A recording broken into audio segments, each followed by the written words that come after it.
If you're thinking about buying a new construction home here in Houston, you've come to the right place. Today, we're going to break down the pros and cons of buying a new construction home in the greater Houston area. If you're just starting your search or you're planning a trip here to Houston to explore, this video will give you a head start. And if you're already ready to start narrowing things down, there's a link in the description of this video where we can hop on a quick discovery call. My name is Katie Day, and our team helps people move into and around the greater Houston area. So first up on the pros list are the modern amenities and features that you're going to get with a new construction home. And so most new homes are going to have smart home features and systems. So that's like keypads to get into the property, things and systems that allow you to control various aspects of the home remotely. So like smart thermostats, lighting, then obviously you can put in your own security systems and things like that, entertainment systems, and you can control them all from your smartphone. Modern homes often also feature open floor plans that have that sense of spaciousness and have easy flow between your living spaces. Open layouts typically integrate the kitchen, dining, and living, making them ideal for entertaining, hosting friends and family, watching kids, things like that. Often, many new construction homes are going to have outdoor living spaces like patios and balconies. It depends on obviously if you're inside the loop or out, but you'll normally have a little bit of outdoor space. Next up, what I want to talk about are customization options. Many builders allow buyers to personalize their new homes, choosing finishes, sometimes even layouts and features that suit your preferences and your lifestyle. You're going to have to sometimes pay for these updates and upgrades, but you will often have some credits that the builder may give to you. If you're buying outside the loop in a suburb of Houston, many home builders offer a range of floor plans with customizable options. You can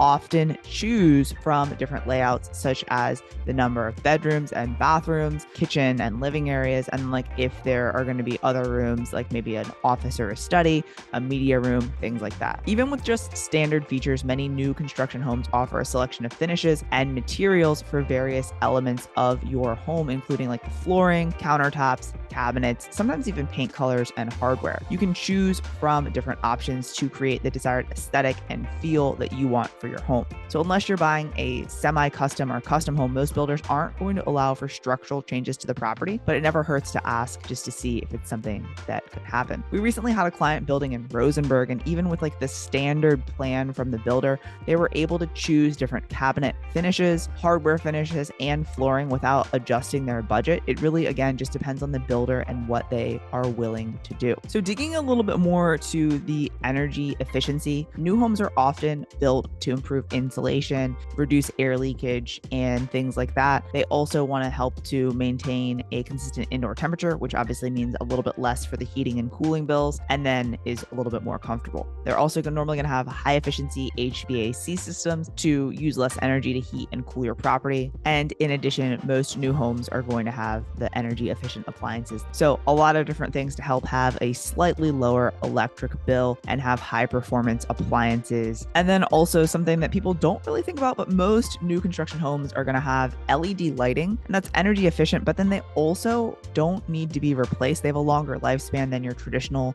fluorescent bulbs or incandescent bulbs. And so you're going to save some money there. And that's something that people don't really think about, but in the long term, you save a couple bucks there. Another pro is the warranty coverage. Most new construction homes come with warranties that cover structural defects in major systems, which helps to provide peace of mind to you as a buyer. Builders will normally offer what's called a 1-2-6 or a 1-2-10 warranty here in Texas. That breaks down as a 1-year warranty on the workmanship and materials, a 2-year warranty on mechanical systems like the plumbing, electrical, heating, cooling, stuff like that, and then a 6 or 10-year warranty on the major structural components. So while the builder warranties do provide coverage for certain defects or issues, they do often also have limitations or exclusions. So like cosmetic issues or normal wear and tear aren't normally covered. And there may also be restrictions on the type of repairs or replacements that are included. So it's important to understand the claim process and what that looks like as far as how repairs work. That's not always a straightforward process. There's sometimes a specific way in which you have to submit that claim. And also in many cases, the builder's warranties can be transferable to subsequent owners. So if you sell the property during that warranty period, you can provide that builder warranty and get it transferred from you to the person who's buying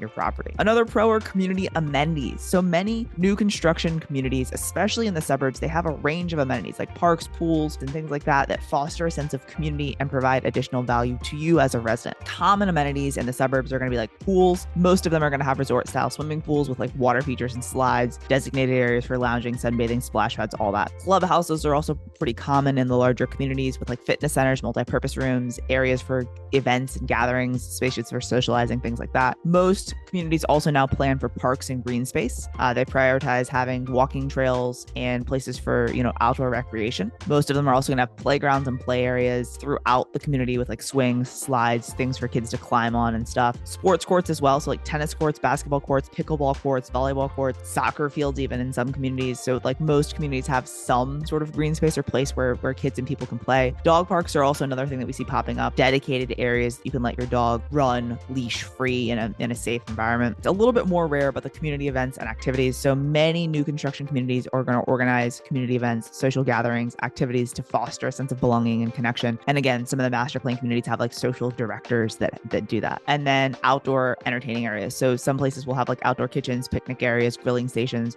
where you can, host friends and family not at your house. Some communities do have gated entrances and everything like that, but that's not always the case. So now that we've talked about the great things about new construction, I want to dig into some of the cons. The first up would be during the home search process, and that is limited inventory. So new construction homes may have limited availability, especially in popular areas, which sometimes leads to increased competition and potentially higher prices. With fewer homes available, you may need to spend more time searching for suitable properties, and you may need to act quickly when a nice home comes up. So one thing that we've seen in the past is some builders will only release a few lots or floor plans each month. This was partially because they didn't have enough inventory back in like 2020, 2021 timeframe. It was also to help drive up prices. So it's important to understand like the availability in your desired floor plan and lot. In the suburbs, you often only have a few lots that are approved for certain floor plans, right? So they have different size lots, or they basically don't want every single house in the neighborhood to look the same. So they only approve certain houses for certain lots. Another con to consider is when you are under contract, and that is construction delays. Delays in construction timelines are not uncommon, which can lead to extended wait times for you and obviously potential inconvenience. We saw a lot of this back like 2020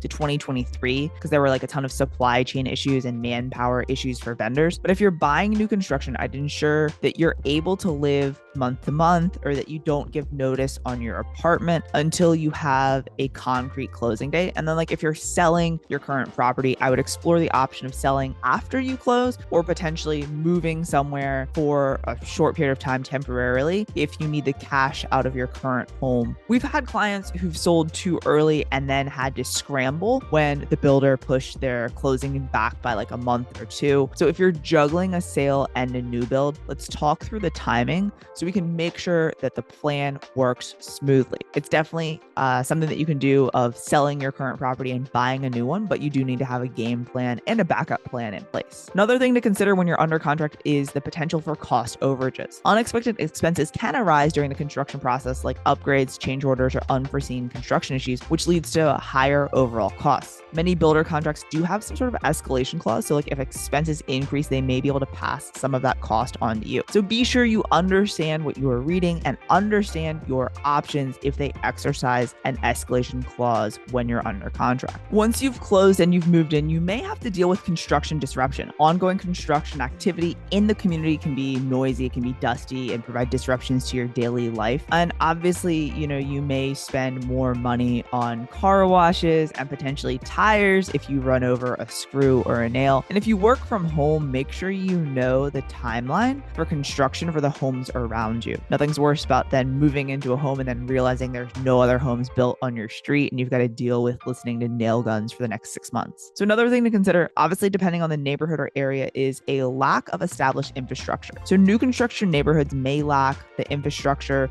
such as schools, shopping centers, grocery stores, public transportation options, and things like that, which would require you to travel further for amenities. Most new homes being built in Houston are being built pretty far out from the city. So this normally means that there isn't as much by way of amenities like shopping, dining, and entertainment. You may also have limited access to public transportation and major roadways as well. Not all highways are being fully built out, so they're still working on those things as the, communities are getting bigger and bigger. So that can create challenges for you if you are commuting to work or being to get somewhere in a different part of town. Something else to consider is the value of your property and the potential pitfalls of having to sell in the near future. So if you are one of the first buyers to purchase in a new subdivision, that's great because in theory, the builder is going to continue to build homes and they will continue to increase the prices as they go. But if you had to sell in a year and they're still building the same home that you live in now, you're now in competition with brand new homes. And it is very difficult to sell a property when there are others being built next door or down the street that are brand new and often have incentives or other deals tied to them. So now I want want to dig into the things that you should think about if you're buying a new home that you may not have to deal with if you're buying a resale home. So first up is the financing consideration.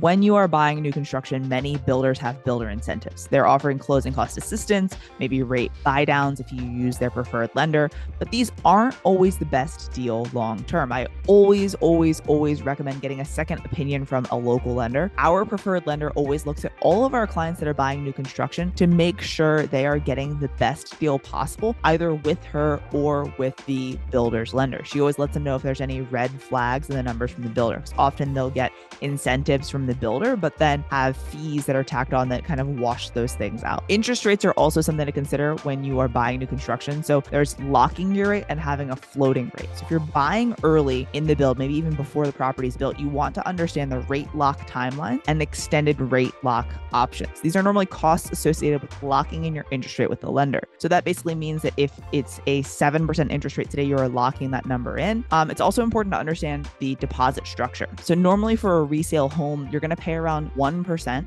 for a deposit that's refundable if you cancel during your option period or other approved times throughout the contract. But for new construction, it does sometimes vary. Your deposits can be anywhere from $1,000 up to 1% for the more production builders in the suburbs. Then inside the loop in the city for builders, it's sometimes 1%. And then some builders do have more expensive fees. I've seen some as much as $20,000 to $30,000 of a non-refundable deposit. At the end of the day, it really just depends on the builder. It depends on if you're in the city or in a suburb, and then how many homes they have available, as well as what their normal standard practice is. And sometimes they are more willing to be negotiable or allow you to split up the payment of the deposit or something like that. And generally, if you're doing any sort of upgrades, you're going to have to pay for a portion of those or pay for those when you go under contract or select your upgrades, especially if they're like custom finishes or something that is a little bit different than what they're normally doing as far as standard finishes in a property. In larger communities, especially in the suburbs, you're going to have lot premiums for homes on the water or larger lots. And then inside the loop, you're going to normally see premiums for end units or units with small yards, maybe units with private entrances. There's definitely going to be properties that you're paying a little bit more money for. So another thing to consider is working with a buyer's agent. Oftentimes the person that is sitting in the sales center, they work for the builder. So while they're going to be nice to you, they don't represent you in your best interest. It generally makes sense to work with a buyer's agent so that you can have someone in your corner that can help you to negotiate, ensure that everything goes according to plan. Having your own agent can help during contract negotiations, inspections, and the walkthrough process. We've helped dozens of buyers navigate contracts and avoid costly mistakes, from verifying incentives to managing inspections. Having someone in your corner really does make a difference. And also something to consider, most builders have a budget set aside for realtor compensation, but some don't. So it's important to know when you may be on the hook to have to pay for an agent. The other thing I think you should consider is the inspection process for new builds. So a lot of times the builder will tell you that they have to do city inspections, so you don't need to get an inspection. And even though it's still new, you always should get a third-party inspection. And if it hasn't been built yet, it's at multiple stages. You can do a pre-pour, which is before the foundation goes in, a pre-drywall, which is when the framing is up and the systems are up, and then a final inspection once it's done before closing. And so again, the property does have to pass city inspections and code compliance and stuff like that. They don't always catch everything. So having a third-party inspection helps you to protect your asset. The last thing I'll mention that you should consider is the strategy around timeline. If you're about 6 to 8 months now is the time to start thinking about buying a new home. The reason I say this is often builders will list properties when they are still being built to gauge interest from buyers. So it's not something that's already been built. It's maybe still dirt. They will also sometimes list properties once it is 100% complete, but knowing what's on the market, what you like, as well as when it is going to be done is important. Some builders also do have what's called inventory homes or quick move-in homes, things that have already been built and they, are nearly complete or they're completely done. But normally, if it's dirt today, it takes anywhere between 4 to 8 months to build a home from the dirt up. So if you're looking today and you have to move by the end of the month, you may find yourself in a little bit of a sticky situation. And even if a builder says that hey, this home is going to be ready in August, you always want to pad that timeline by a few weeks, right? Because of weather, inspections, materials, contractor delays, vendor delays, stuff like that. That can push your construction back. So having that buffer in your move out, move in schedule can save a lot of stress in the long term. If you're planning on just popping in to different new construction communities, I'd recommend chatting with a realtor first, because you normally need to register with a builder before touring. This is why it's helpful to have a strategy call before you start driving around different communities, because we can help match your timeline your price point, and your preferred location with the builders that actually have what you need and what you're looking for. Otherwise, it's easy to waste a lot of time looking at the wrong things. If I were buying new construction in Houston today, I'd focus on areas with steady growth, aim for that median price point or maybe slightly below, so I'm not buying the most expensive home in the neighborhood, and make sure that I'm buying smart, not just picking a pretty house. If you want help picking the right area and builder for your goals, schedule a strategy session with the team. The link's down in the description. Catch you on the next video.